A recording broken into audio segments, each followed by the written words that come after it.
this video, I will teach what is developmental biology. So first of all, let us know the meaning of developmental biology. In simple words, the study of phase of development in which an egg develops into an adult organism is called developmental biology.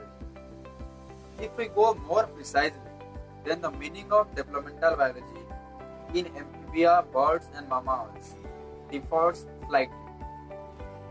In case of amphibia, the study of phase of development before metamorphosis is called developmental biology. In birds, the study of phase of development before hatching is called developmental biology.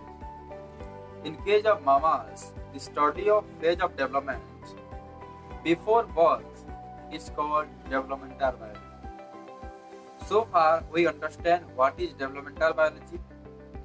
So let us start some basic concepts of developmental biology, such as differentiation, differential gene expression, etc. So first is differentiation. We all knew that each cell contains the same genome, but when a cell starts expressing a specific set of proteins, then we call this cell is differentiated. Its function gets specialized. Differentiation enables single-celled zygote to develop into a multicellular organism.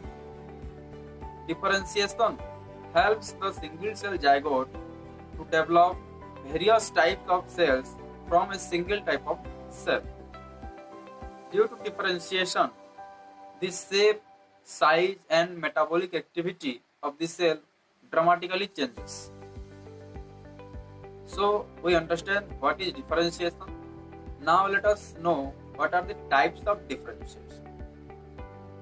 So there are mainly 4 types of differentiation, such as morphological differentiation, physiological differentiation, chemodifferentiation and cytodifferentiation.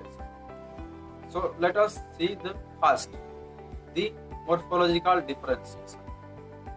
As anyone can guess from the name, that is morphological differentiation, that it is related to morphology of the cell or the structure of the cell. When an undifferentiated cell develops into a cell with definite shape or form, then it is called the morphological differentiation. For example, a nerve cell develops long process called the axon, and one more example is the ciliated epithelial cell. So let us now go to our second type of differentiation, that is physiological differentiation.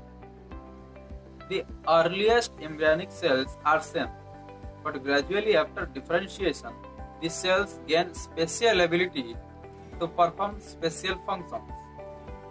Different cells perform different functions. One more thing is to note that the morphology of the cell is modified according to the type of function it does.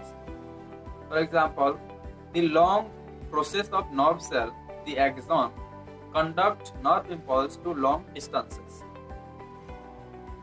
Now let us study about the third type of differentiation, that is chemodifferentiation. In chemodifferentiation, the chemical composition of the cells gets changed. The morphological and physiological differentiation is only possible due to the chemodifferentiation. Now let us understand the fourth type of differentiation, that is cytodifferentiation. In cytodifferentiation, the cellular contents get changed and the shape and function of the cell is specialized. So thank you for watching and please subscribe my channel. In upcoming videos, we will understand what is differential gene expression.